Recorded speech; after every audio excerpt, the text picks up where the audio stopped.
everybody, welcome back to another episode of Movies on Our Minds, guys, the podcast in Atlanta where we get to talk about movies. And this episode, we are talking about the new movie Black Panther, Wakanda Forever. It's finally out, y'all. We all got a chance to see it, and I'm going to introduce everybody here because we actually saw this as a group. So I'm going to start to my left. We got Tariq Simmons. Tariq, how you doing? Hey, what's up, bro? How you doing? I'm doing good, man. How about yourself? I'm doing well. Thank you for inviting me on today. Oh, yeah, man. I was excited to get you. You were actually one of the most excited people in this group that was ready to see Black Panther. You wanted to also go to Savannah to see it, which I'm down for that. Yes. That didn't happen for this particular film, but that's how dedicated you were to like, yo, we got to go see this on the biggest IMAX possible. Yes, I was excited about that. But, you know, we went to the second biggest at the mall in Georgia. So, yes. Which is good. On his left, I got Rabon Hutcherson. What's up with you, man? The second, of course. Rabon Hutcherson II. What's going on? I'm doing good. Happy to be here. Yeah. What's up, man? What's up? And last but not least, on my right, we have Rohan, man. How you doing? Yep, Rohan, man. I'm doing good. Everything is all gravy. All gravy? Yep. Did you enjoy this movie? Oh, man. I loved the movie. Like, I absolutely loved it. Like, I had to hold back tears. You had to. 10 minutes in, I had to hold back tears.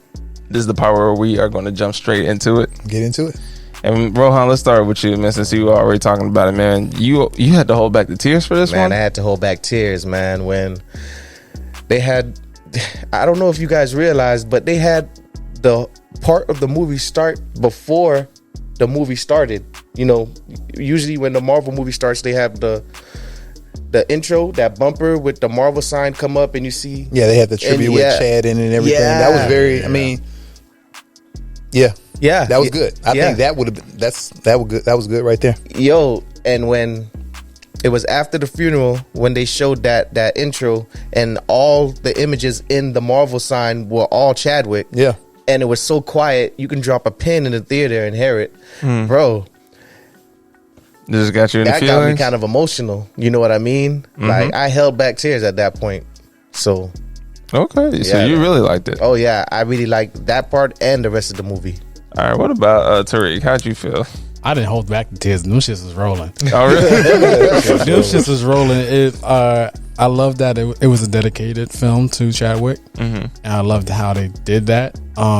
Especially because, you know, when Ryan said he almost wanted to quit when he I heard about got that. the news. Yeah, he wanted to like leave. Yeah, he wanted to, you know, wow. in general. So it goes to show how this is you know, not just a story. These are real life people that are grieving the process of this loss with this this wonderful individual, as well as the people that are fans of the franchise. They really work with him and formed a bond. So, because when I heard the news when he died, I literally was driving. I had to pull over, and I ain't gonna lie, you know, I shed a tear myself. Yeah, I was at Tyler Perry Studios. I was driving one of the carts. Yeah, I was at Camp Quarantine. My mother called me. Yeah, I was at Camp Quarantine.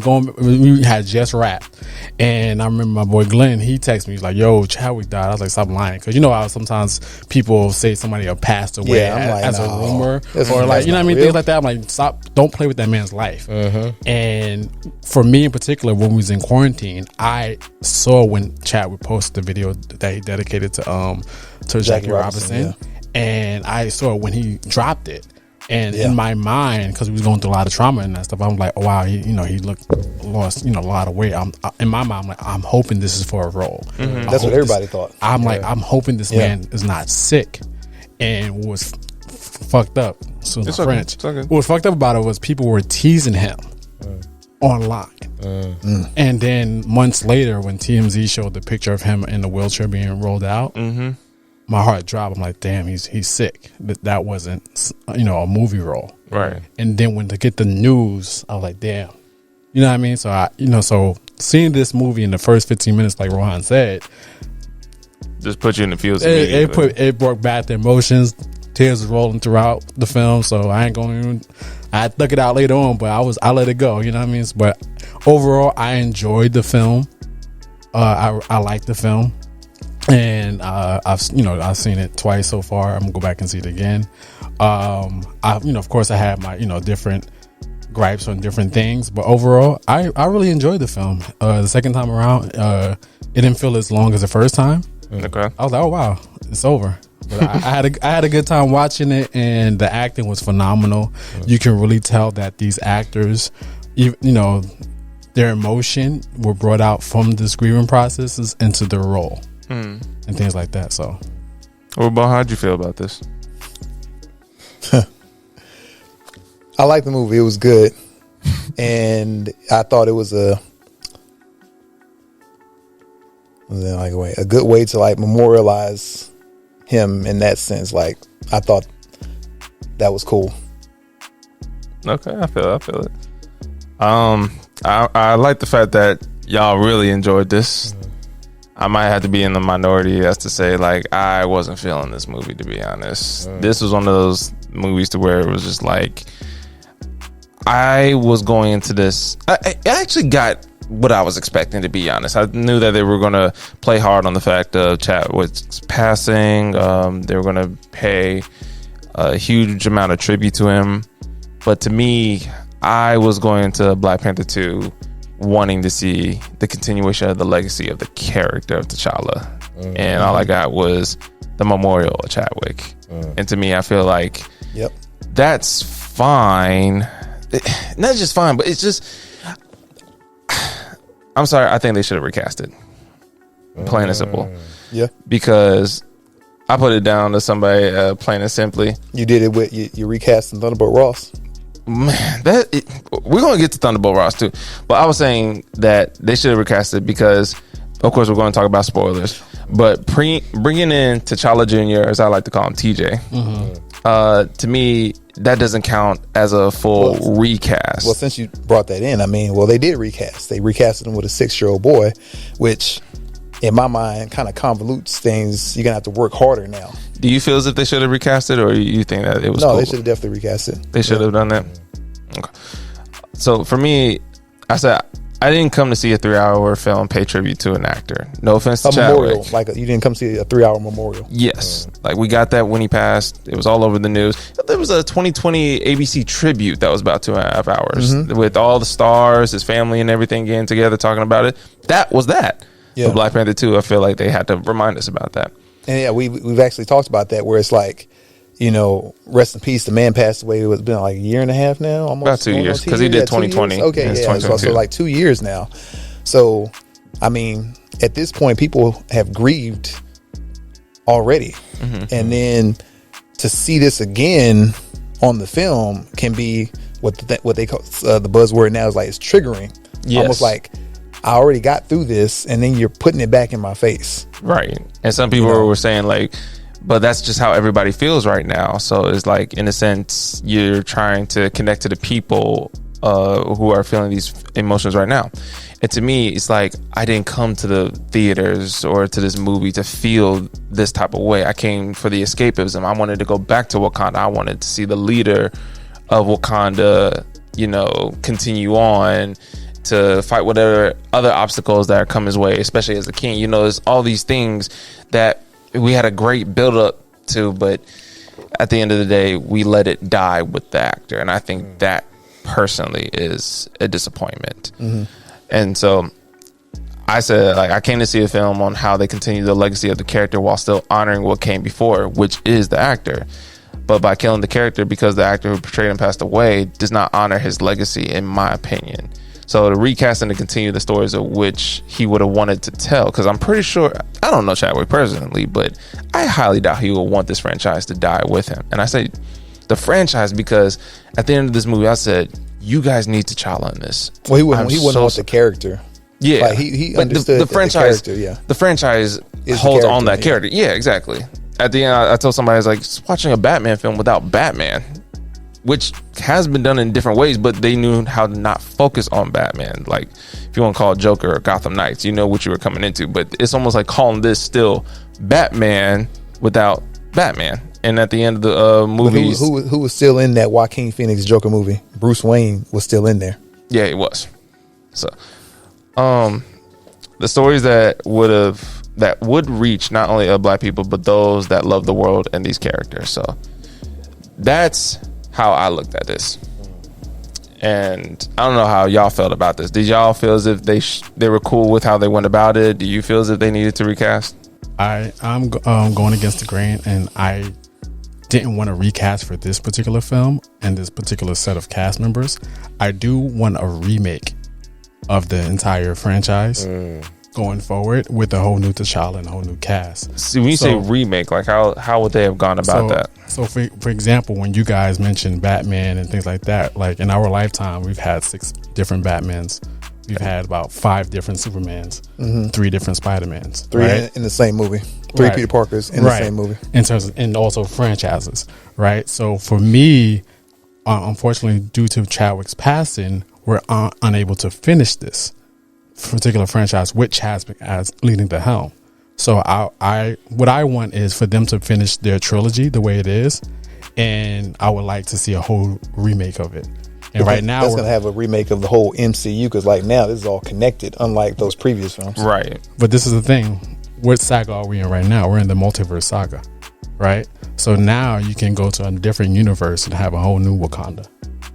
I mean, yeah, that's still in the MCU. Yeah. So, and that's how you can have because they said they're not going to recast the 616 universe. It's not 616, but go ahead. Well, that's a the different number, topic of itself. Right, that's the number that they're using. It's called right? 161. They changed it again. That's what I'm letting them know. It's Okay. 161. So I stand with Iman, Miss Marvel. Shout out.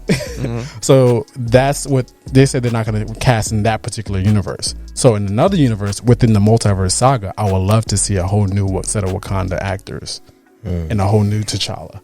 You see what I'm saying? Because we all work in this industry, right? And we spend a lot of time on set. And so if you work with a great core of people that you build a bond with. So I think for me, having that side of the industry and being in that, to put someone else at the helm of it, I don't think the actors would be able to perform to their ability. I don't know. I see what you're saying on that, but that's your profession. You're an actor, so it's like no matter what I throw at you, you're still going to give me a great performance. That is your job. That is the challenge. You saw that, I guess, in Spartacus when I guess that actor passed. And after you have 2 to continue seasons on with the story because actors had worked with him previously in that season, and it kept on going. And was it Lord of the Rings? I always get those, or is it Harry Potter? Harry Potter with Dumbledore. With Dumbledore. So I was the actors that worked with the original Dumbledore in the previous films. The character, they valued that character enough to continue, so they recasted him because his story was still valuable. Right. And kept it going. But this is the difference with Chadwick Boseman, T'Challa, and those characters. Prior to Chadwick Boseman performing T'Challa in Black Panther, the character wasn't an international household name like it is now. Now the character, but because of Chadwick. No, yeah. Now the character is on the level of Superman, Batman. You don't even have to be a part of know about the comic book franchise. I feel like that's more. I mean, no knock. Rest in peace to Chadwick as being an actor, but that's more in parts of the MCU. You could have put if you would put another good black actor in there because of the MCU, then Black Panther still would have been Black Panther. Yeah, it still would have been Black Panther. I don't Panther. know. It's also the performance though. Yes, this is the performance. You see what I'm saying? But I guess they didn't feel that way. Once again, rest in peace to William Hurt. They didn't feel that way about him. Recasting it with Harrison Ford. Yeah, they value Thunderbolt Ross' story to continue.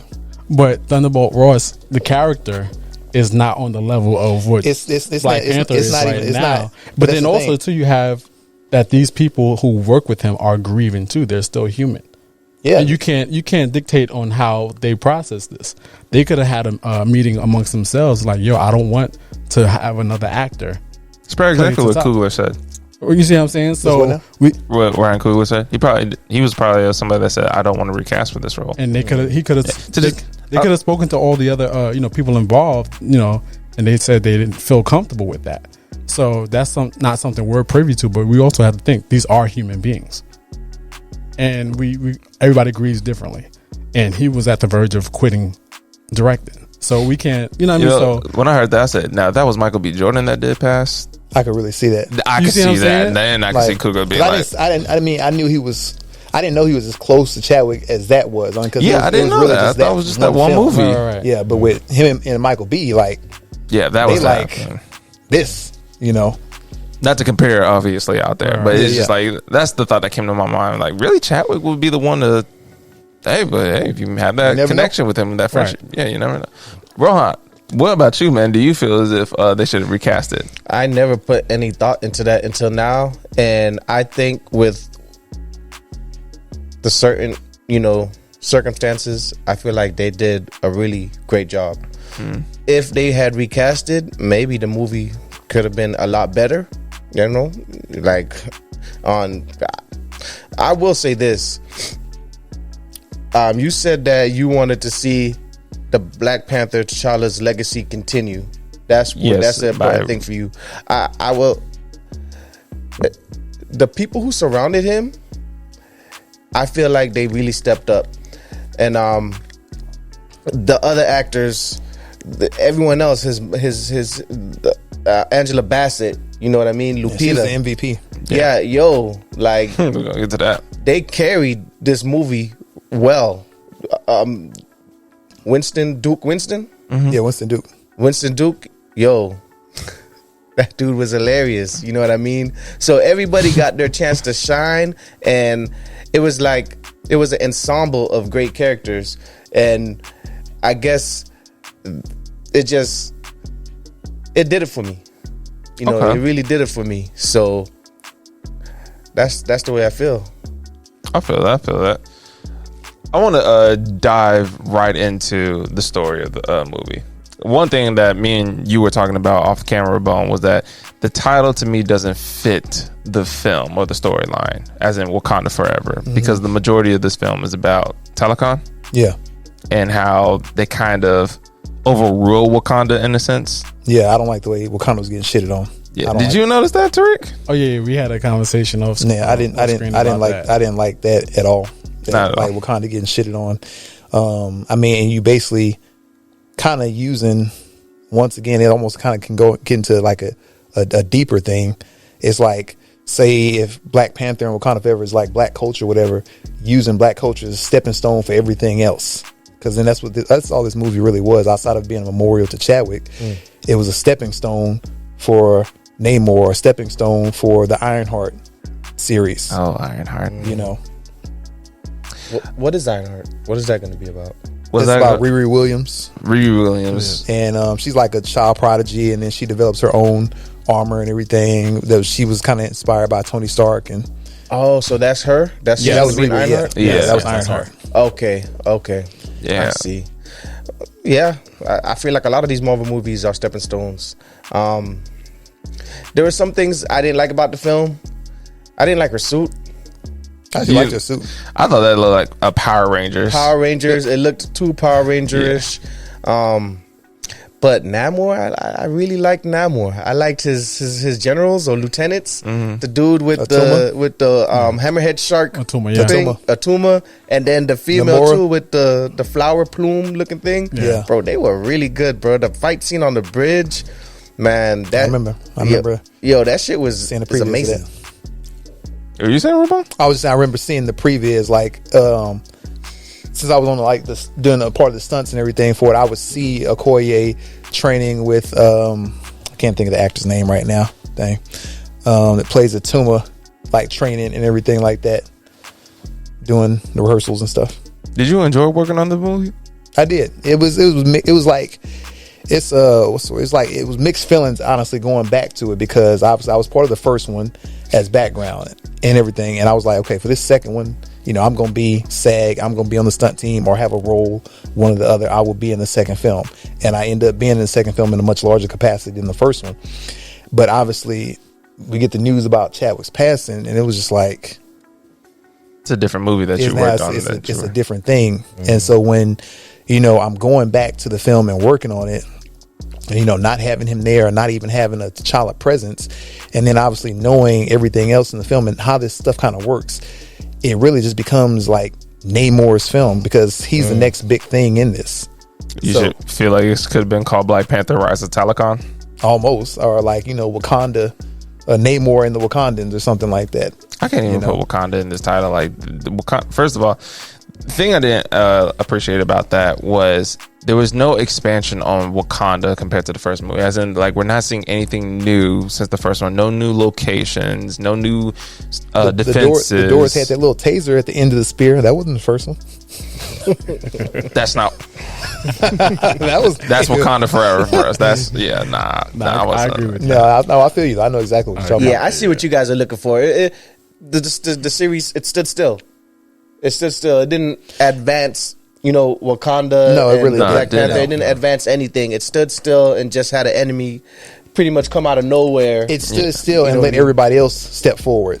Exactly. And that's what I kind of don't care for at times. Like, this is Wakanda forever. Show Wakanda forever. Show that black excellence or whatever you want to call it. So it's like, I want to see that. Don't just have Wakanda sitting back while everybody else is rising up. And that's kind of what I felt. Especially for this to be technically 6 years after the first Black Panther, because if you count the 5 with Thanos and then the 1 year after T'Challa's passing, you would think, and I was telling Rabon, you would think Shuri would be in that lab day in and day out, because that's the only way she can get her mind off of her family is by working. Actually, me and Tariq was talking about that earlier. Remember how we were talking about that. I hated the fact that they dumbed Wakanda down for T'Challa advancement to get a one up on them. I felt it was like a plot armor just to present danger to them.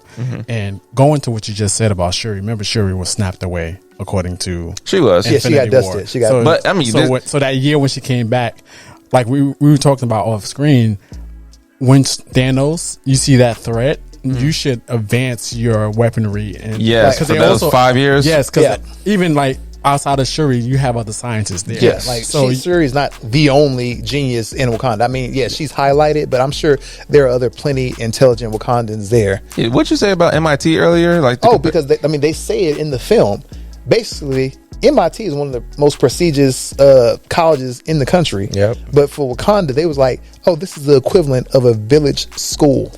So you're saying that MIT is the equivalent of a village school.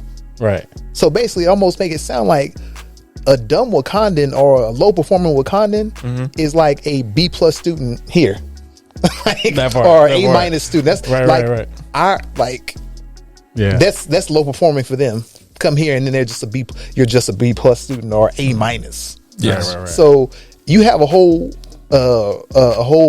country, a whole race of people that are highly intelligent, not just Shuri. And so in that 5 years after they saw like this alien invasion that actually came to their country, Thanos, all this technology, they should have been upgrading.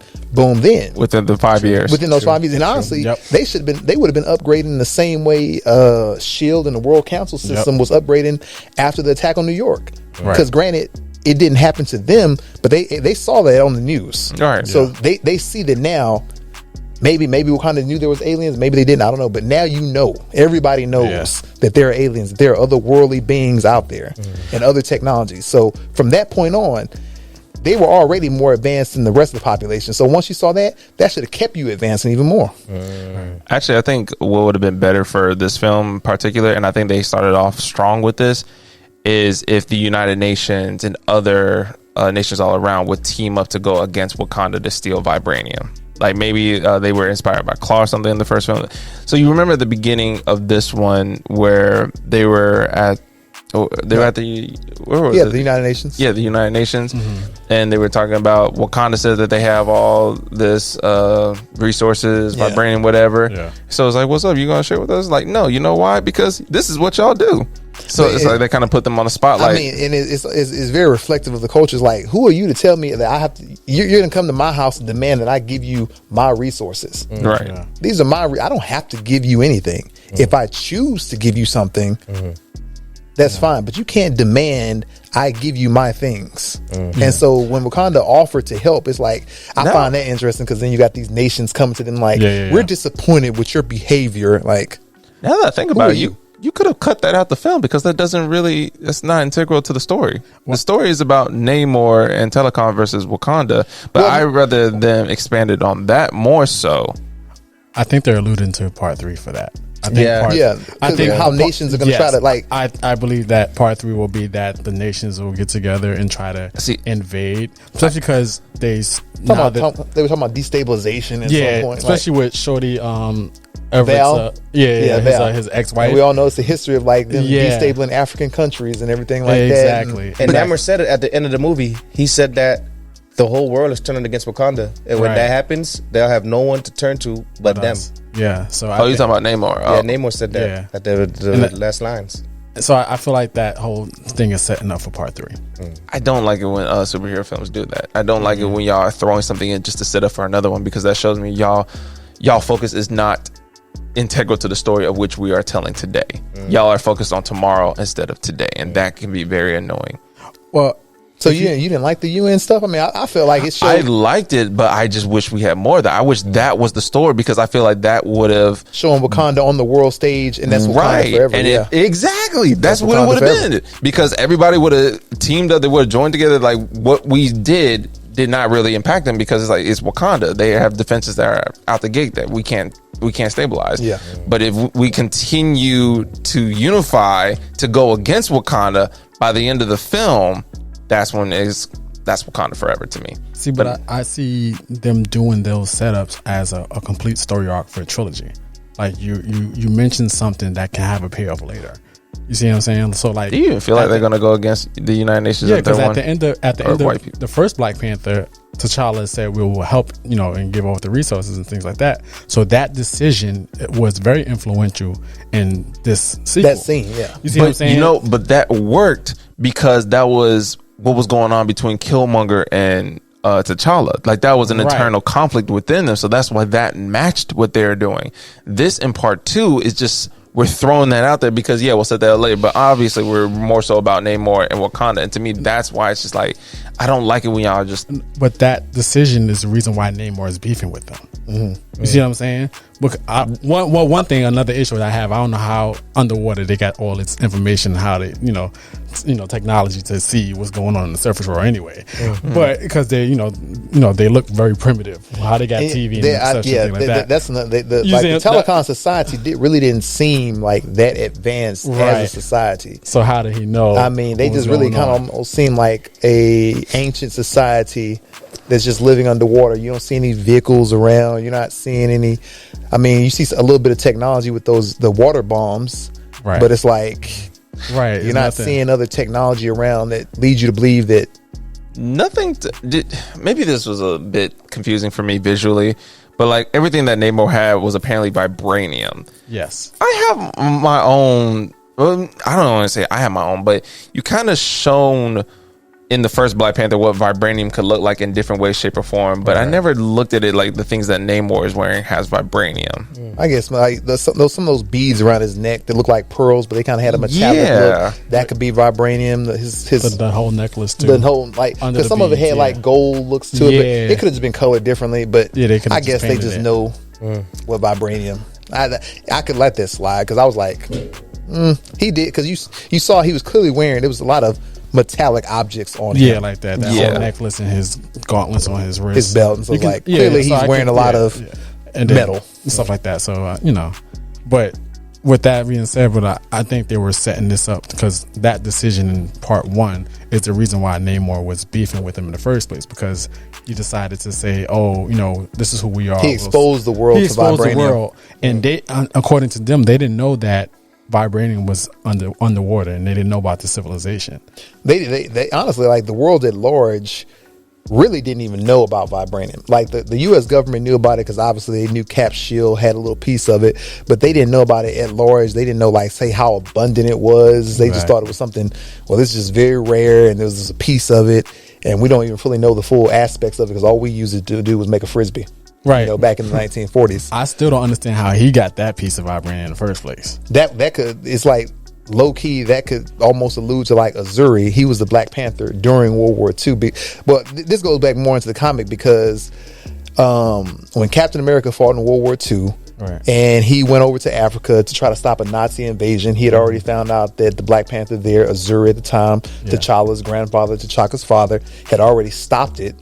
Then they joined forces. Captain America and Azuri joined forces to fight Nazis and Hydra that were invading then. And due to Captain America's nobility and honor, Azuri gifted him with a piece of vibranium.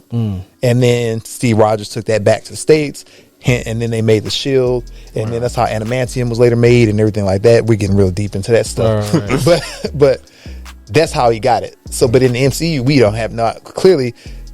Captain America didn't interact with Azuri. I don't know. Maybe he didn't because he never knew about Wakanda or the Black Panther. Right. But But yeah, it's interesting to know how he got it. Maybe, black market stuff. People like Claw was going on back then. They had little chunks of it. I hope they bring back Claw. I'm not gonna lie. I love Andy Serkis' Claw. Yeah. But earlier we were talking about Namor. So just like in general, what did y'all think about the character, the performance, all that good stuff? Rohan, let me start with you. How did you feel about Namor? Namor, I love Namor. There's a lot of things I had to let slide in this movie to love it the way I do, and it was easy because this is a comic book movie and I don't hold it to the same standards as a regular movie. I think that Black Panther 2 Wakanda Forever is up there with Winter Soldier and Endgame. Oh my gosh, in my opinion. And Namor, there were a lot of cool things about him that I really liked. There were some things that felt, like the way he was defeated at the end, I don't feel like it was amazing. You know what I mean? Necessarily, but that fight. But I still enjoyed I really liked his army, as like I said before, his generals or his lieutenants. I really think that those three, they stood out to me. I like the way they dressed. The balance. Alex. I like their loyalty toward him. You know what I mean, and toward their people. I like the way he spoke when he first said, what they. I don't know how to pronounce what they said. What they call him.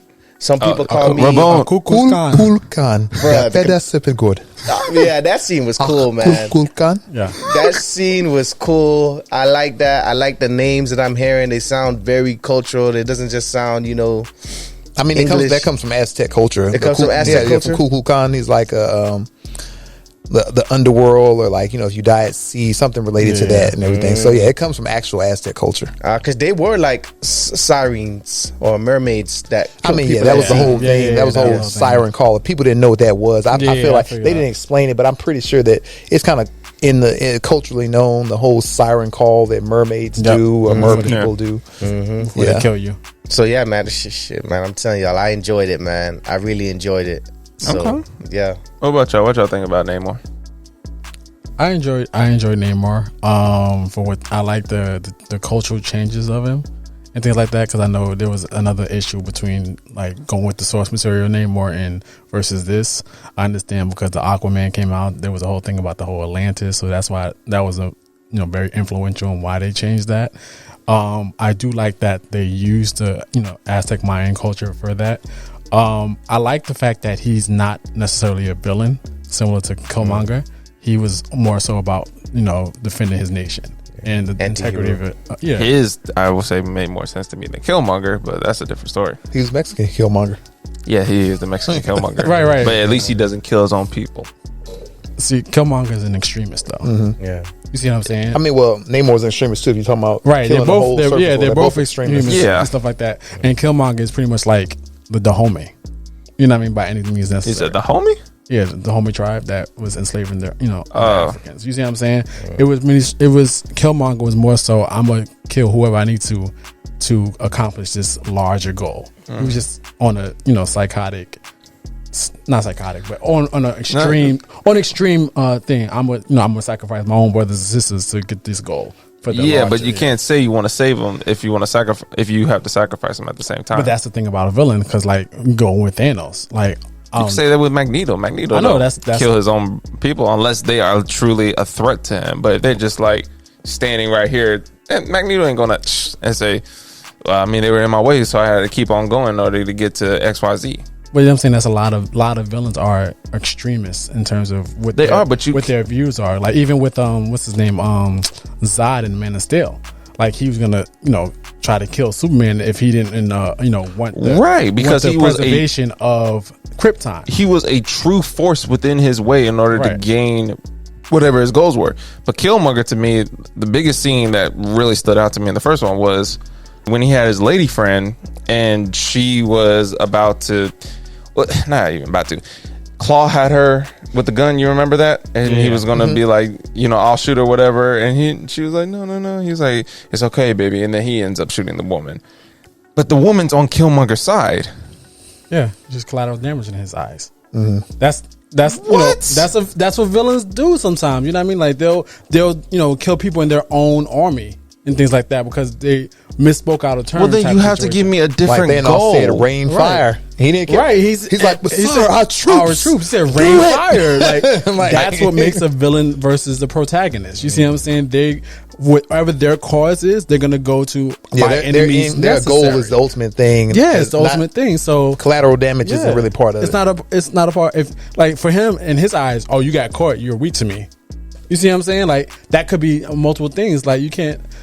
You're trying to rationalize a villain, and like we're giving you other examples of different villains that do the same thing. Why is Killmonger different?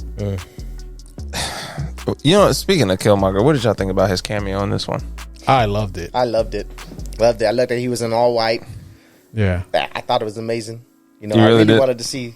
I really wanted to see some, fighting because he looked ready.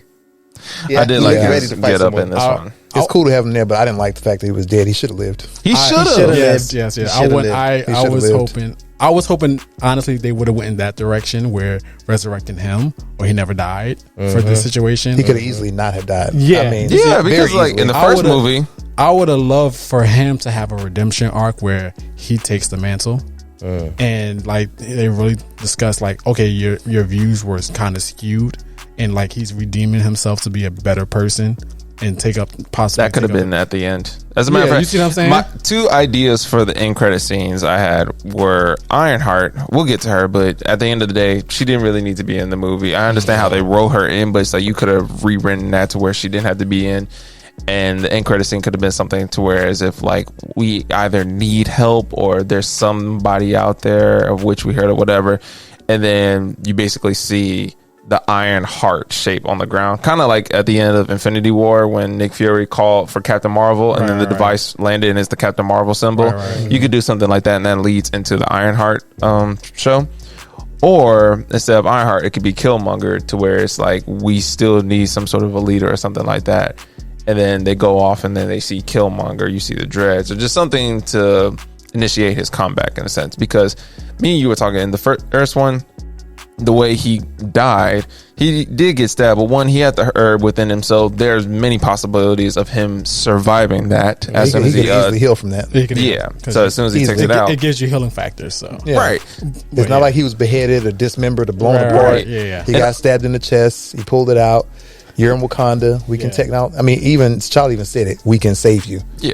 And then he drops and passes out. But who's to say you could just be passing out? Just from a practical medical sense. All it was a wide shot, and then you fade away. It's like you don't know what happened between then and there. Even though he said, "Bury me in the ocean," who's to say we didn't? Who's to say like, hey, you really weren't going to die, so we were able to just. In the comic, Killmonger is known for resurrection. That's kind of like one of his things. He resurrects a lot in the comic. Shuri was stabbed and impaled in this movie, and she survived. So Killmonger could. She got ran through. Yeah, she got ran through. Like hard, but once again, like medical wise though, I mean, I still feel that he definitely should have survived. But being stabbed in the heart versus being stabbed in the stomach, like say if a regular person stabbed right in the heart, you're pretty much dead in a few seconds. You get stabbed in the stomach, you're gonna die, but you have minutes. You have a good amount of time to make it to medical help and survive. Versus if you were somebody stab you, boom, right in the heart, you dead within a couple seconds.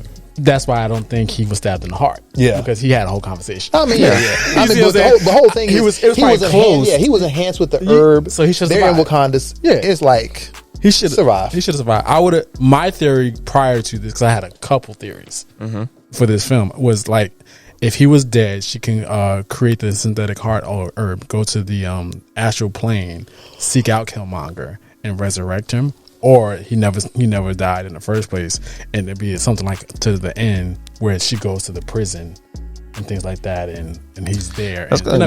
That'll get a little tricky with if you go to the ancestral plane and can resurrect, then everybody's going to be like, you kind of shot yourself in the foot because now you could do that technically with T'Challa, even though you don't want to go in that direction. Once again, I just say keep it simple. He just never died. That's why I thought. Or he never died. You see what I'm saying? Sometimes I feel like some of these stories they convolute stuff too much. They make things too complicated. It's like keep it simple.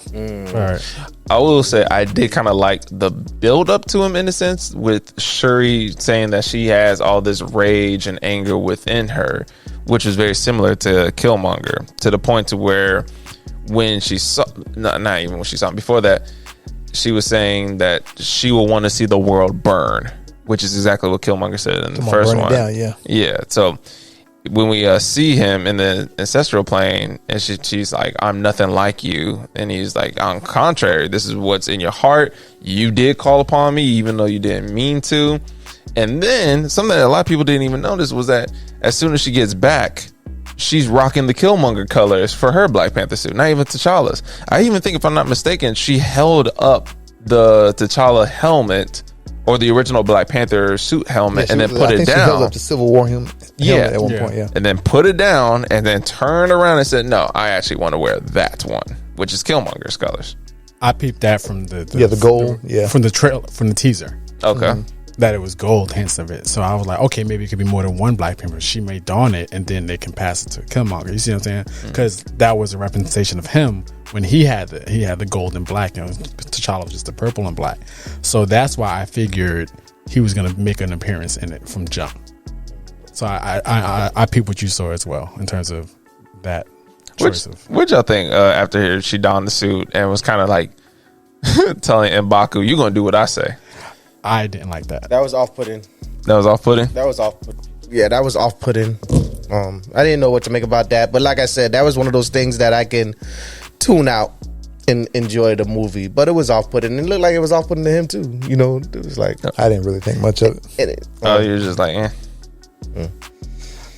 I kind of chalked it up because she was grieving and she lost so much. Yeah. Like, she literally lost everything. You know what I mean? And especially with the other thing that we'll touch on that. I mean, what was I about to say? But that was really just a moment to really show her kind of like bossing up and showing that she can be assertive. So I get what they were trying to do. But did you buy it? Sure, why not? I mean, whatever. Sure. I mean, and she was angry. You know what I mean? Like she literally just lost her mother. Yeah. So. On top of losing her brother, and then she lost her father. You know what I mean? From before, I didn't have no issue with it. It's like whatever. Yeah. So the buck up part. When she first landed and they did the arm wrestling match, I figured that was him trying to test her. Yeah, that was exactly what it was. You know what I mean? And I'm glad trying to see does she really have this? She, and I'm like, okay, she got right. This, I'm glad they stopped it. They didn't overdo the shit. Like, you know what I mean? She tore him type of shit. You know what I mean? I'm glad she stopped it in a way, but I figured it was all putting. But I figured like, you know, she just went through this shit, and then they had that scene where he goes up to her. And, you know, he consoles her. You see what I'm saying? And she was, you know, she was very, she's like, "Yo, what are you doing here?" Type of situation. You're gonna listen to a child. So he was like, "Nah, like I promised T'Challa that I would protect you and be your counsel and things like that." You know what I mean? So he kind of just chalked that to the side because he saw what she was going through. So it was off-putting, but then I realized like she's grieving. You know what I mean? So. What did you think about the fight with Shuri and Namor at the end? First of all, the whole entire climax, I think everybody was saying this, but why would you have the why would you have the climax with going with the Telecans in the middle of the ocean? So that's what Rabon and I was talking about, where we didn't like was you're dumbing down Wakanda's intelligence to make a threat with these people, right? Right. So I see that you draw them out, but you have fucking aerial ships. Hop your ass on aerial ships, or even take that whole ship and lift it above. Yeah, like we were saying that ship should have been like a helicarrier style thing. So it shouldn't have even. I get them going out to the water because they wanted to be preemptive and attack them, right? But then don't have your platform sitting in the water that they can just easily access. Have it like easily floating 100 feet off the water. So sure, they'll shoot some harpoons, whatever, to climb up there, but they can't just easily access it from the water and just do what Namora was doing to the sonic cannon or anything. So it should have been like easily a helicarrier type deal. And this is Wakanda, so they should have easily had some type of helicarrier platform. And then also too with their fighter jets. You know, once again, we go back to like how they were kind of just shitting on Wakanda and everything like that. I feel like those fighter jets should have had many shields around them, a la what's the movie with Will Smith? Independence Day. Yeah. The same way the little fighter ships had little shields around them. Yeah. We clearly see that Wakanda has energy shields. Yes. It's clearly prevalent in their technology. So all those fighter jets should have had little shields around it, because after you saw what Namor did to those ships when he came to Wakanda, it's like when you see him flying out, then it's like, okay, what are we doing here? They just flying more out so you can just destroy him. If anything, you could still have showing Namor's prowess in the air and combat, but he wouldn't have to been wrecking their stuff like that. Like they would have the shields on it, and he like hits it, knocks them off balance, but it's like he could still like throw them around, but they're not getting destroyed like that. You know what I'm saying? And then maybe after so many hits, because he has it's a vibranium spear that he's working with, and after so many hits, then he may bust through. But it's not like just showing him just slicing through them like butter. You know what I'm saying? And also before that, what also kind of pissed me off about, with the battle system is he got through the first time, right? By himself. After that, if you should look into your defense system and upgrade that shit so that won't happen again. So when they invaded Wakanda, that pissed me off because I'm like, you're in that's why I said they're dumbing them down, because if he got through the first time, Shuri and her mind, she's like, we need to fix this. Even the River Tribe, because M'Baku came in the throne, was like, that was your domain. They came through underwater. You see what I'm saying? So they should have advanced their shit so that shit wouldn't happen. So when it happened, I'm like, what kind of? Because it's only so much water. Because if people forget, Wakanda is not a coastal country, so it's not like at the ocean. It's pretty inland, but they have rivers that run into it. So it's not like it's not a whole bunch of water going into. You probably got one main river, or one or two main rivers. So it's like defend that 1 inch. It's just like the Spartans with 300s. The 300s, the battle of Thermopylae. The way they was able to fight off so many Persians is because they had them funneled into a small section. So that's the same thing with the Atlanteans. They can only come in through one way, through this one waterway, or through. So it's like right there, defend it. But then I guess you'd have to think harder as a writer or whatever to be like, well, how are they gonna get to them? Well, that's where you just have to, just do better. Speaking of, the geography of Wakanda in Central Africa, when they showed the first Black Panther when the meteorite struck it, was in Central Africa. There's no ocean around it. There's no ocean, but there's rivers, but there is like but you see what I'm saying? But what's the geography wise, I forget. It's like the Nile runs from the top up there, right. And there is like, I forget which river. It may be the Nile. Don't quote me or anything on that. But there is a river that runs from like the Red Sea that's up there that comes on down into that interior part of Africa. So there is that. So he could have, and this is Namor, so he can start at that ocean up there and swim on down hundreds of miles. You guys brought up some interesting topics. I never thought about that. It's true, they did dumb down Wakanda just to make Namor a formidable enemy. One thing I think they could have done is they could have made it more guerrilla warfare type of thing, like a anti-hero who wasn't strong enough but is so willing, to go above and beyond, and to be able to attack them. I feel like that would have been very interesting at that point, because they were cool, they were strong, just because I feel like the only thing that say Atlanteans or Talakanils really have on, say, Wakanda is not necessarily, it's not the technology, is that they're just physically stronger. Exactly. Because obviously if you're living at depths of the ocean, you're going to be physically stronger and things like that. Right. So say the average Talakanil is about as strong as 3 to maybe 5 humans, or 3 peak level humans or something like that. So obviously then how are we gonna, if we're in a battle, then the thing that's going to balance out is my technology over yours. Same way how when Iron Man was fighting Steve Rogers, Tony Stark don't stand a chance fighting Steve Rogers hand to hand. Right. But it's the fact that he had his technology, his armor on him, and his technology, that's what gave him able to at least stand a chance. And so that's where, once again, we go back to this, I don't like you shitting on Wakanda. In like the end battle with them on the ship, I really didn't like the way you basically had just Wakanda getting backed into a corner at the end, like they was all about to fucking be killed. Yeah, I didn't like that like at all. Like, why could you just not had it still just being a battle going on? That pissed me off. I don't like. Once again, this is Wakanda forever.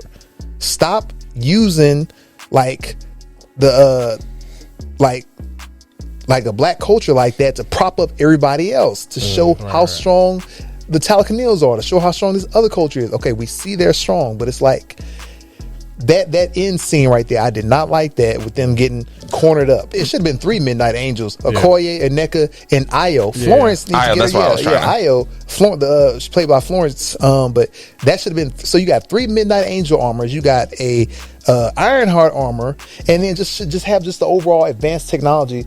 Show the Wakandan Navy getting down. Like, show the King's Guards getting down. Show Wakanda getting down. Not just that Panther was the only. Just like in America, we don't have one SEAL team or one great SEAL operator that defends us. There's a whole military behind us. Same thing with Wakanda. Yes, Black Panther is the head hero of the nation, but he's not the only weapon of the nation. You know what I'm saying? I agree, because this is what I thought should have been done too. Like, you should show the differences in the different tribes. Like, they have the border tribe, the river tribe, the mining tribe, and of Wakanda. Like of Wakanda, and how their warfare is. You have the river tribe; they could have been doing things in the water. That's when you we had start. The border tribe; they could have been surrounding them to protect them and things like that. Show the different warfare of the tribes and them working together. Yes, the Jabari with the the guerrilla type thing. They'll be hand to hand. You see what I'm saying? I would have loved. I wanted to see. Yeah, I would have rather than That's exploring Wakanda. That's Wakanda forever. Yeah, I would have rather them do that, and because I didn't like the fact that it was just a little bit numbers. I'd rather them just still be defending themselves, but they exhausted because there's so many Taliban people, and like they still had the numbers that they started with, but it was just that they were exhausted by the time because they just keep coming and coming and coming. Like, you know what I mean? If anything, that end clip where it shows them basically getting cornered, about to be killed, that should have been replaced with a shot of just showing, like, that kind of, they do it a lot of time in big battlefields where it seems like time, everything slows down, and then you see the fights happening all in slow motion, and you're looking around and you're seeing the fight going on. And that's the way it should have been. You see some Wakandans getting taken down by Talcanilians, or however you say it, and then you see you clearly show some Wakandans taking down Talacanils. Don't just, once again, stop shitting on Wakanda.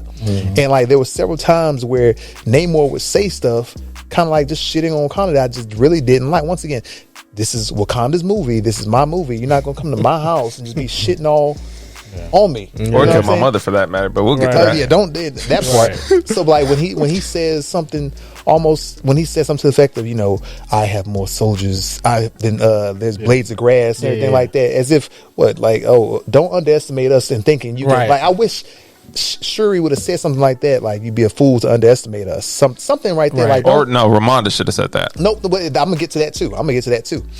So I feel I wanted Shuri to say a little pushback right there when Namor just talking like he's just gonna big body Wakanda like it's just nothing like that. I don't like that disrespectful we are talking about the scene where he first meets Shuri and Ramonda on the land, right? We're talking about when they're down in the this is after he's taking her to Talacanil and showing her around, and then they're sitting there talking, and then he just kind of like tries to like big body her, like, we have more soldiers. Well, no, he said that. He said it the first time, but he did say some other stuff, and Shuri's kind of like sat there and ended it. And then when he went back and he was talking to Ramonda on the beach and everything, how he kind of walked up to her, and like, I always liked Namor's presence. Like, that's how he has a presence in the comic book. But I wanted Ramonda, instead of when she was like looking off while he was talking, I would have loved to see her just sitting there staring him in the eyes when he's saying that stuff, like. Yeah, because she did buck up when they were at the on the beach. No, at the UN or whatever. Yeah, when she the soldiers and the same way she bucked like, up. Yeah, she's like, just because we're grieving our king and things like that. Don't best believe Wakanda can defend themselves. Yeah, you see, and so she said that, but it didn't show. It didn't translate later on in the film that. Anytime Namor was making threats about something, how look, I can body you. Everybody would just kind of be quiet, like, I guess you can body me, right? And that's what pissed me off, because the fact that he was able to come in through the invasion, I was like, I'm sorry. So, are you talking about the scene with Namor and Ramonda on the beach? When I say the beach, the first scene I'm talking first scene with the beach. I'm talking about in the daylight. That's what I'm saying. When it's those two, when he was like, I will come to Wakanda and I will kill you. Yeah, and then you see. All credit to Angela Bassett because she did great in this film, but I just wish instead of like when she was kind of like just looking off, like it looked like, okay, he's intimidating her, and so she kind of like looks away from him and he's just like barreling down, grilling on her. If she would have just been burning right in his eyes, he say whatever he gonna say, I will kill you or whatever, and like, you can try. Yeah, just one little line like, Yeah, that's what you're saying. And then also too, she was distracting him while Nakia was saving. Shuri as well. But going back to your original question about the final fight, I thought it was lackluster between Namor and Shuri as Black Panther. Do you think she should have killed him? Well, you can't do it for the movie, but for what you did, I come to your house and I kill your mother.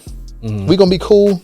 No, 2 days, 3 days later? Of course not. But that's that, they wanted to show the the heroic side of the protagonist because it was still shitting on black people and black people. Once again, yes, you still shitting on because when Bucky killed Stark's parents and Steve was trying to explain, well, it wasn't him. He was controlled. What did he say? I don't care. You killed my mom. He ain't care about none of that. Like, I don't care. And he had more of a reason. Like Bucky had more of a reason to be forgiven for killing his parents than Namor for killing Ramonda. Because jumping off to another movie, but Bucky was being controlled and manipulated, and it was not in his mind, and did not want to do any of that stuff. Namor knew what he was doing, came there with intent, killed her, and left, and killed her and a number of other people in my house, in my country, and left. And then we gonna be cool about it? We gonna just kind of make up a day or two later? I don't like that. That's once again,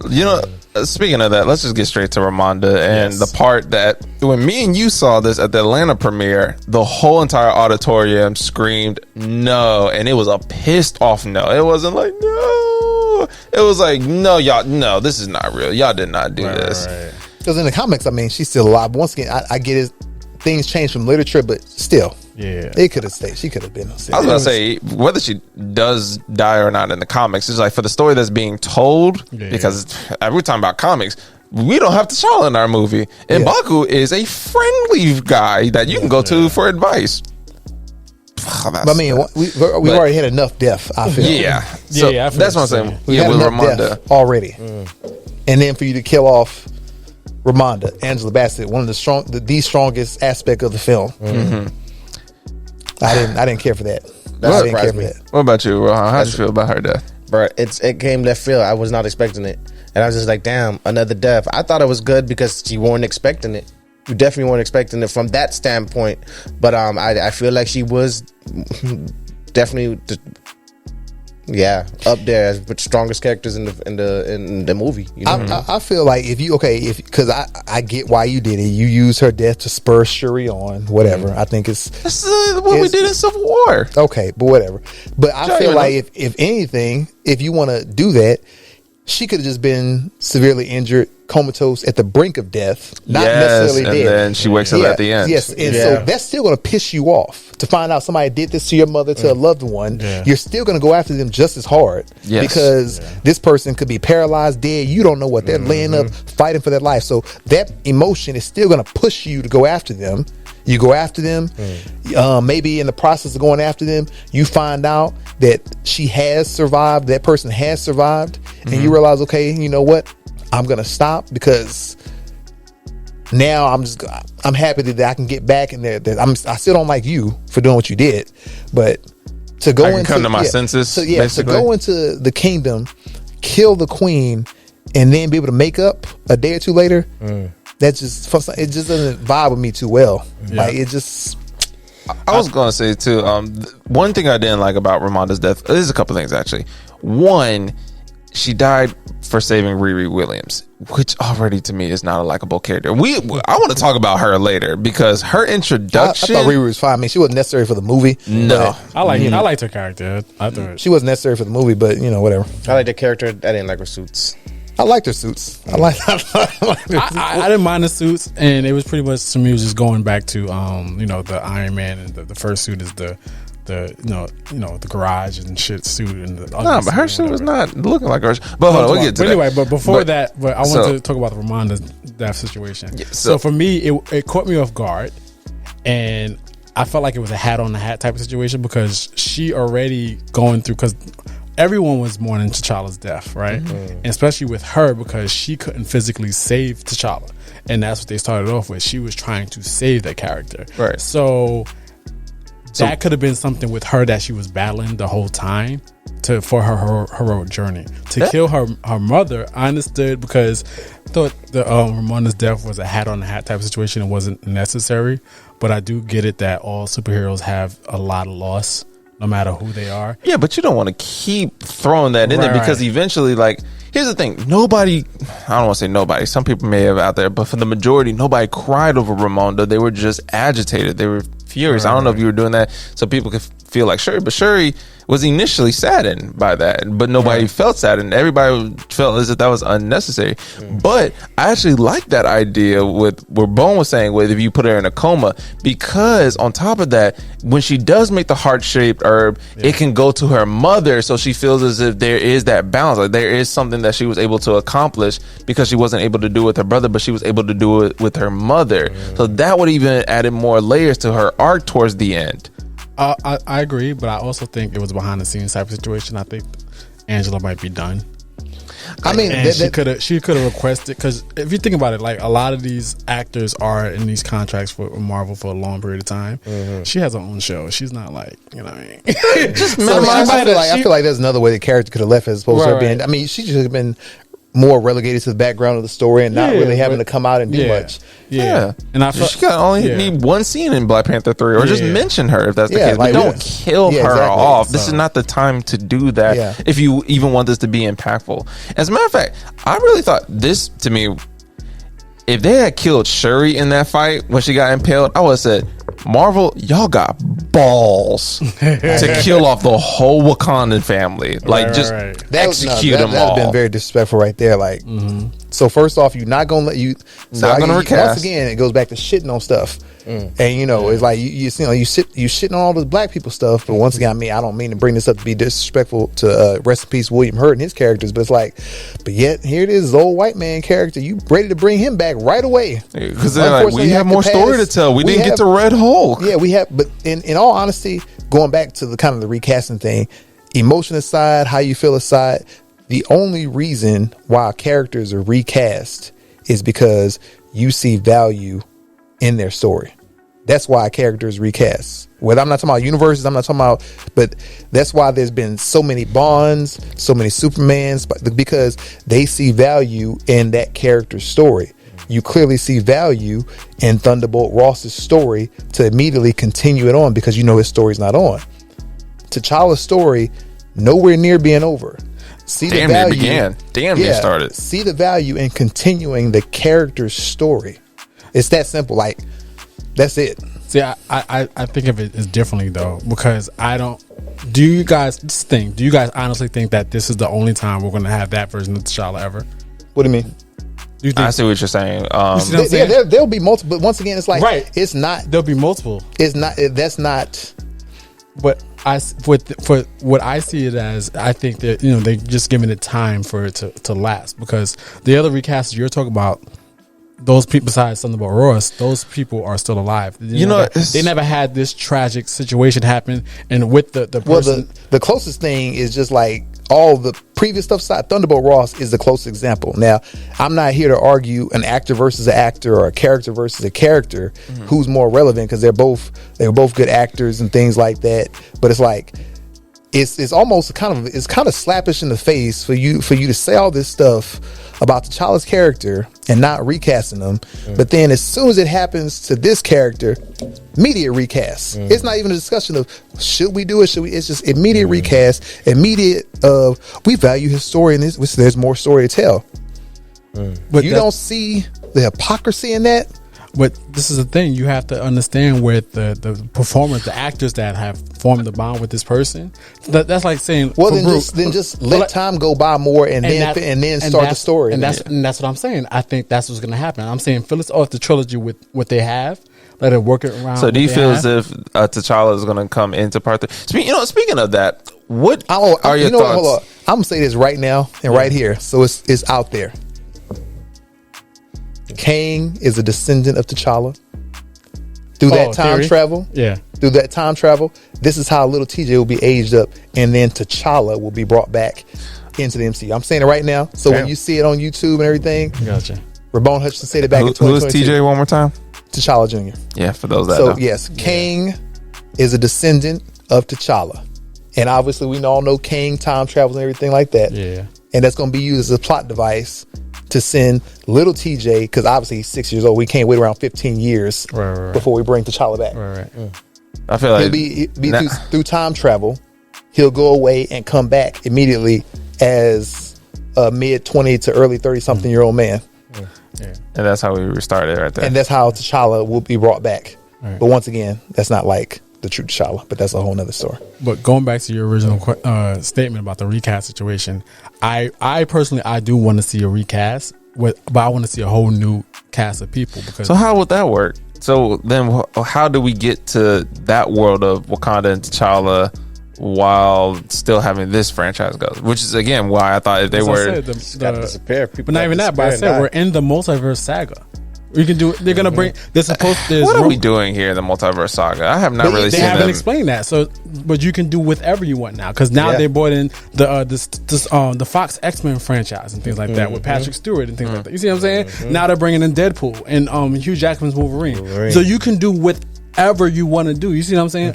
Because me personally, I want to see a whole new cast, but I want to see more African actors and Wakanda and things like that. You know what I mean? Because one gripe that I had was a lot of the accents. They were, it weren't strong enough for me. You know what I mean? Like, I've been around Africans and things like that. I would rather see, like we talked about giving other actors a chance. So if you have a story that's based in Africa, there's a lot of African actors out here. So give those actors a chance to So you feel like the cast should be more so unknown?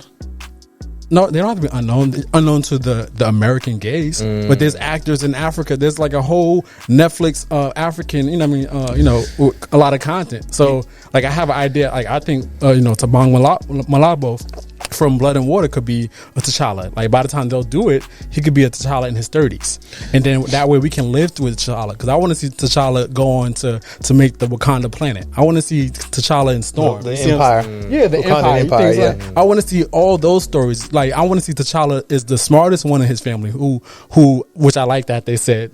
Shuri said my brother. Yeah, we talked about that. I did like that because they retconned that from the first one. In a way, that's how they kind of dumbed down T'Challa a little bit, because T'Challa in the MCU or in just Marvel in general, he's a genius on par with the likes of a Reed Richards, a Tony Stark, a Hank Pym, a Bruce Banner, like Hank McCoy, Beast of X-Men. Here's my question: do you think they would have said that if Chadwick didn't pass? Said what? Do you think they would have acknowledged that she had learned everything from T'Challa? I don't know. I don't think so, because they didn't do it in the first one when he was here. They kind of I guess they alluded to it when he talks about like the previous Panther suit was his design. They kind of allude to something. His design. That's what I mean. No, I'm not saying it's the same thing. Yeah, you know what I mean. But they're saying at least he had a hand in it. It wasn't just something that was made for him and then given to him. But yeah, that's one, because the original Shuri is not some super genius. The original Shuri is a warrior and had ambitions for the throne. Yeah. And not to say that she wasn't smart, because once again, I would go back to the whole thing that MIT is the equivalent to a village school in Wakanda. Damn near all Wakandans are smart. All Wakandans are smart.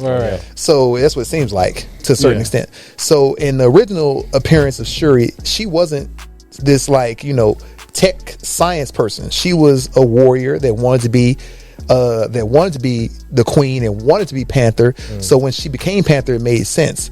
This Shuri in the MCU becoming Panther never really made sense, because we never saw a warrior prowess in her. Anytime you ever saw her fighting, she had her gauntlets on. She wasn't a fighter. When you saw her in Infinity War and Endgames, you never saw her throw a kick. Never throw nothing. She wasn't a fighter. It was just everything shooting with the gauntlets. Because so for her to all of a sudden claim the Panther mantle was like, are you even? Yeah. And she was envious of him too in the comics. Yeah, she was. And they also were half brother and sister, because Ramonda's not his Ramonda, mother. So they changed a lot. But obviously a lot of things changed. I would have loved to see like them going back and forth with the knowledge in the first one. and he's like, no, we should do it this way, and like, what I mean, like, not going back, but like talking about the different technologies to show his intelligence more. So that's why I say I want the remake of the franchise, because I'm saying finish off this trilogy the way it is. And what, do we just never come back to this Wakanda? Yeah. To be honest, I mean, I've always said the way you can handle it is like through an incursion and everything like that. Yeah. And that's when like the multiverse, like two universes encourage on each other. When they merge. They merge. But then that way, I mean, Shuri would still be like, you wouldn't have to go around recasting everybody. It's because the only way, say, an incursion or a merger of a universe can happen is if those two universes, say through vibrational frequencies and all type of science, and they're very similar but still just a little bit different, and so that's the only way they can actually merge. Otherwise they would collide and both universes would be destroyed. So through the multiverse, there's this other universe out there that's very similar to the MCU that we're watching right now, but their T'Challa and their Wakanda their T'Challa is still alive, their Ramonda is still alive. And so when the multiversal wars happen, or when the incursion happens, instead of trying to kill each other, they find out a way that, we can actually merge. So these two universes merge. You feel like that will come in the Kang Dynasty movie? I mean, possibly. Yeah, they talk about incursion. But yeah, that's when you have these two universes merge. And so a lot of the history is still the same, but then there's little things that are different. But now we have a T'Challa that actually has stakes in this world because things kind of merged and melted. So now he has relationships with this Steve Rogers, with this person or whoever. So it's not like, that's always been kind of like my gripe with, like, say if you just bring T'Challa from the multiverse and then just from some other universe and then now he's here. He has no connections to these Wakandans. That's what, to these people. You're just putting it, and that'd be very cheap and very bad writing.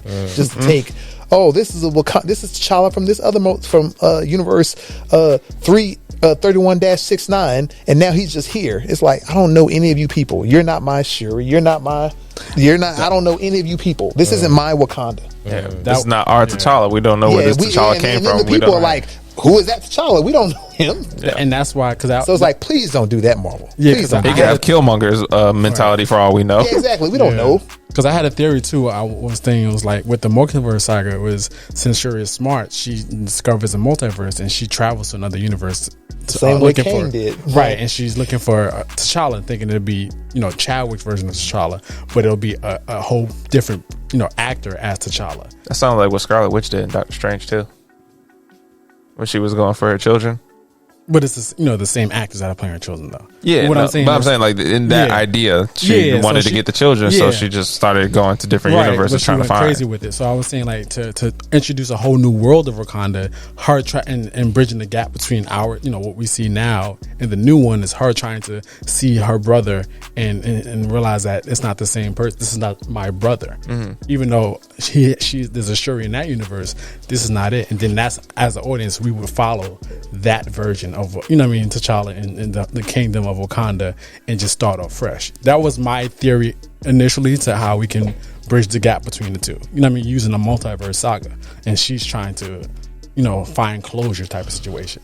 And y'all feel as if that's going to be the future of the franchise, or you feel like that should be the future? Just after the third one, let's try to get rid of as much of this. Not get rid of it, but no. I mean, they better pay off TJ. They better, like, don't just do some. Like, they're gonna do fake fan service. Like, they're gonna do the Young Avengers because they're setting up the Young Avengers. So it'll be TJ for the Young Avengers. They at the end of Black Panther 1, right? They had Alex Hibbert, the dude from The Chi, right? Yeah. They didn't do anything with it though. Yeah. You know what I mean? I thought they were gonna do something with that. But I mean, he was just really just some kid that he was just a LA kid that liked their stuff. So I mean, I don't feel like you had to really pay stuff off with him doing it. But like, this is supposed to be T'Challa's son, and you call him T'Challa, so we know what you're doing. You recasted him with a 6-year-old boy. Did not even catch that the first time. I was just like, oh, that's cute. Did you guys see that? This is my issue with that situation. Did you know that when Ramonda first went to Haiti, you saw that you saw that little boy, yeah. T'Challa ran up to her, right? And my issue was with that whole situation because when she was on the beach with Shuri and she said I had a secret about T'Challa, in my mind I'm thinking she was talking about TJ, but that scene was before she went to Haiti. So if she knew about TJ before that, wouldn't you acknowledge your grandson when you first got there? She didn't acknowledge the little boy. So I'm wondering if I don't think when you talking about when Ramonda first showed up in Haiti and asked Nakia for help. Yeah, I don't think she knew. Right, but so then what was the secret that she had to tell about T'Challa on the beach, which was before that scene? No, T'Challa was just saying, "Can you keep a secret? I'm going to tell you my real name." No. Ramonda said before Namor appeared, Ramonda said to Shuri, "I have a secret to tell you about your brother T'Challa." And then Namor appeared. So what was that secret? In my mind, I'm thinking the secret was about TJ. Oh, I see what you're saying. In the timeline, it doesn't make sense to have that before, because when you go to Haiti, the T'Challa runs up to you. Yeah, I don't think that would have been the secret anyway. So what was the secret? That's what I'm saying. Well, it didn't pay off. Did she actually say I have a secret? I thought she just No, said, she said there's something I have to tell you. Exactly, that's what she said. Well, I have something I have to tell you about your brother. Right, That's what she said. She didn't say I but had they didn't pay it off. Yeah, I know. That's right. That's like, you see what I'm saying? So Yeah. I'm wondering if did she know then? I'm wondering if you were implying that that's what you're going to Yeah, say. honestly, we don't know what But she was you see what I'm implying. saying? But then if that was what you're implying, when you go to Haiti, which is scenes later, he runs up to you And she you never don't- even acknowledged. You see what I'm saying? Yeah. That was So there might my have been issue about something- that situation. So I'm wondering if that final scene came on after the fact of everything, the whole cast T'Challa. Because remember, they did reshoots, so that might not have been a part of the original plan. Speaking of the original plan, I also did think they were going to kill off Letitia Wright for everything that was going on within the movie making. The behind the scene process of it. Like how she got injured, so that was just time on that. Her viewpoints and certain things. Which caused them to delay the film even longer. So when she did get stabbed at the end, that was it. I did, because I was like, she did actually like. And I thought that was. I agree. It'd be weird though, but it's like not for that though. So, but okay, so you do that. So say you do that, it's like, well, who's supposed to be Panther at this point now? We don't have much T'Challa. We don't have Killmonger. First one, Killmonger bring. But it's like, okay, well, Killmonger's dead, T'Challa's dead, and then you gonna have Shuri dead. So it's like, who's supposed? Like, if you were gonna who's supposed to be? I don't know. That's starting to look as if like Marvel. Are y'all not okay with just King of Wakanda, like this whole entire storyline? Like, are y'all just trying to axe it out as much as possible? Well, that's why I was thinking, like, they want to. In my mind, I'm like, okay, get through this trilogy with these actors and that story, and and reboot it and have a whole new situation. Like, we've seen all these Batmans and Supermans, and start off fresh. See, that's when you say reboot, because it's a little remake. It's more challenging because it's like it's within that's the MC has a continuity and connection with everything. But that's why we're in the multiverse saga. You can do whatever you want. Like, they're connecting Sony's, but the difference with those Fox movies from other actors and previous stuff, they're connecting it together. So you can really do whatever you want. Though. Even though we're connecting it, our still main priority is Tom Holland Spider-Man. If he was to die, it doesn't mean like just bringing Andrew Garfield Spider-Man. He's our new Spider-Man. We go with him, even though we are familiar with his storyline. It's just not the puzzle piece that fits this. So what they're doing is they killed off Iron Man, right? Yes, RDJ is alive. They're going to bring back Iron Man. There's talks about bringing back Tom Cruise, who was the one that originally as a cameo, but he's not going to be in it. But they're still bringing. Even Chris Evans is talking about he's they're probably going to be like. So they're going to probably find a way. He's old as shit now. You see, he died. Right? Did he die? Captain America? Yeah, he died. Did they ever actually say he died in himself? He grew old. No, he died. He grew old. There's many times where they even reference Captain America as like he passed on. Even in Spider-Man Far From Home, you remember when they did the In Memoriam opening of Far From Home?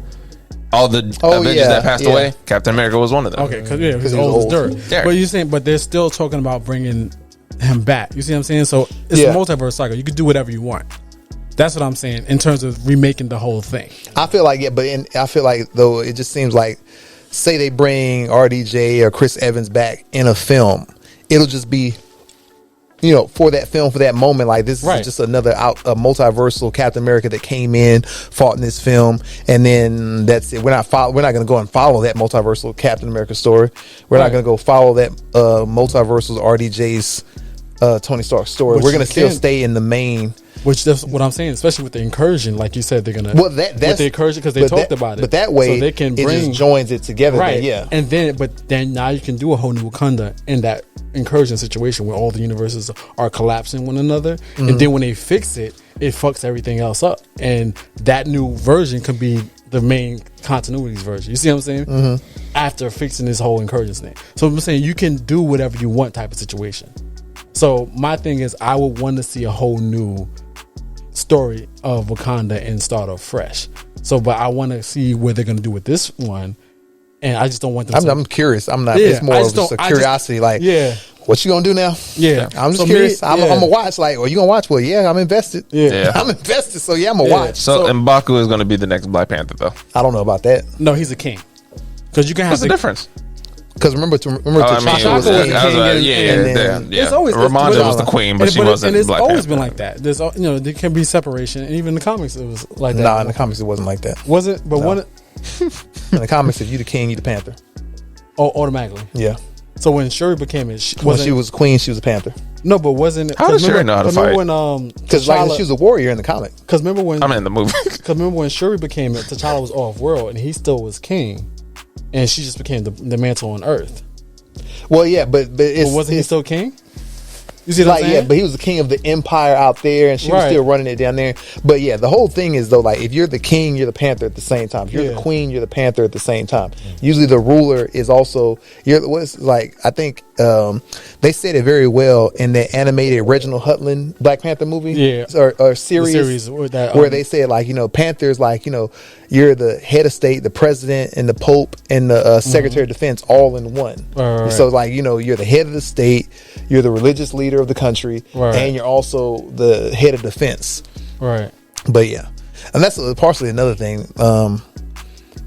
with T'Chaka. Like, sometimes, once again, I'm all big up to all the beautiful black women in there and showing black women's strength. But why is it that we can never have strong black women and strong black men together? It does not have to be. We were talking about that earlier with the gender balance of this film. Yes. It does not have to be one or the other. You can have strong black women and strong black men, because clearly we had it in the first one.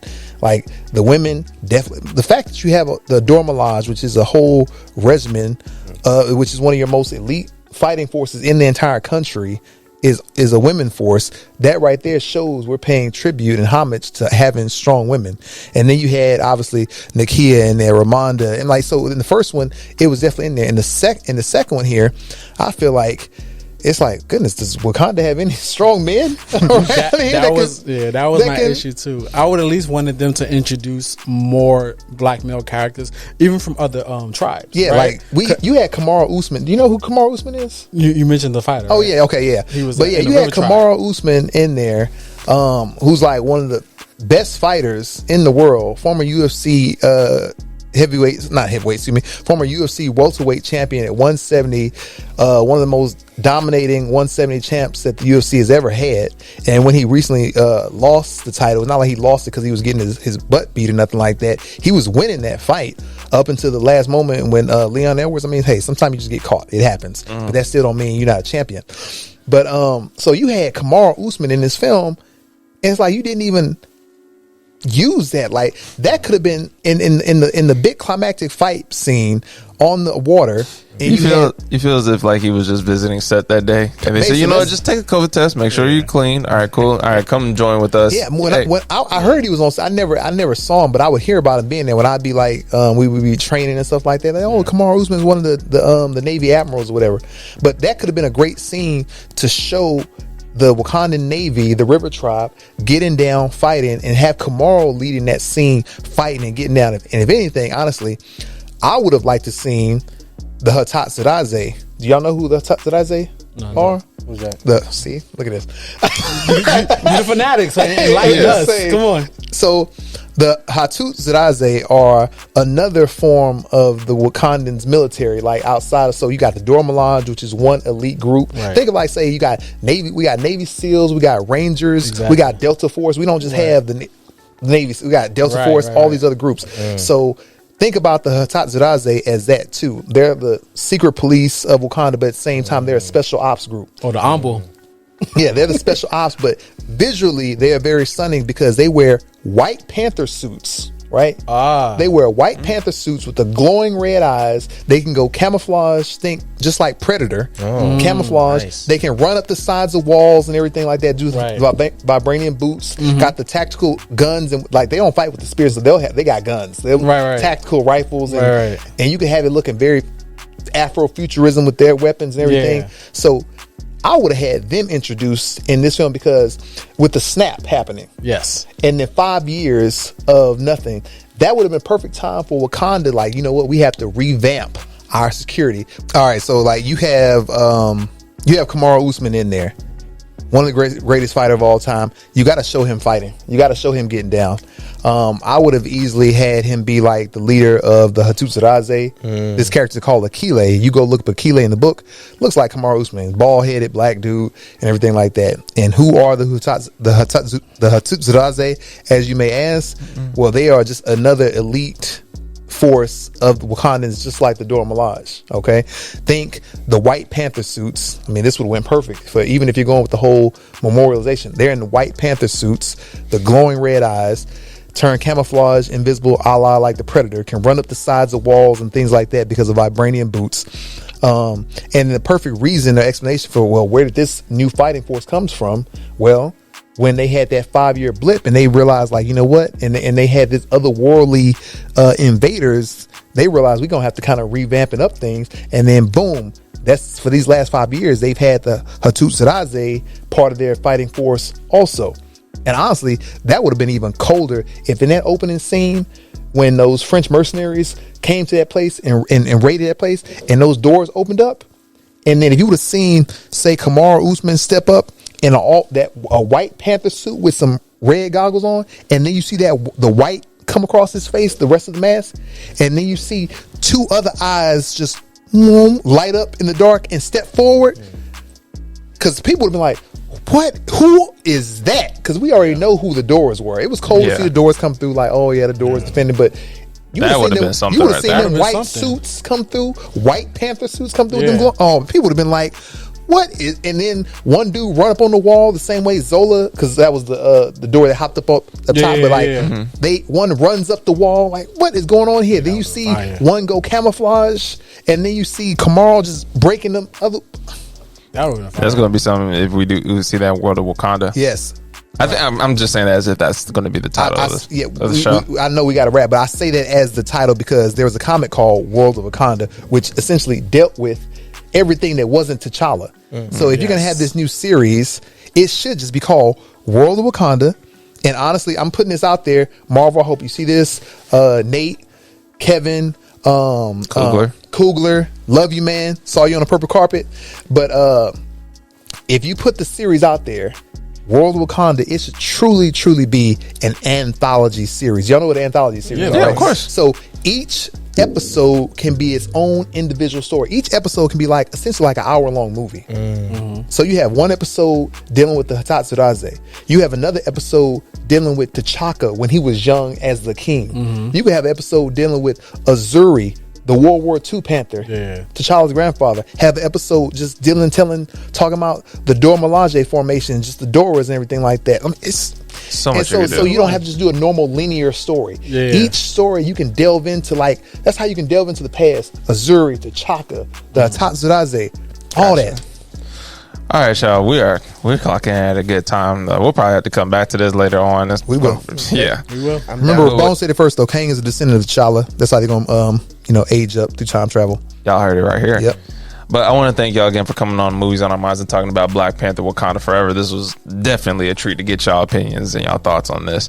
But before we head out, I want to ask where can the world find y'all? I'm going to start with Rohan on my right. If anybody can find you, where can they do that? You can find me in Atlanta. You can't even say like sometimes in Miami. But you don't have Instagram, then? Man, I scrapped everything in 2020. Instagram, Facebook, right, man, staying Twitter. off the grid. Yeah, staying off the grid for a while. You'll find me on set. Yeah, you just have to find me at work. Something. So. All right. Well, bro, what about you, man? Where can the world find you? You can find me on IG at Rabon II, RABONII. It's for the second. Yeah, find me on IG. Catch me in movies. Catch me on TV. Yeah. All right. Actor, stunt performer, occasional stunt coordinator, director, all that, you know.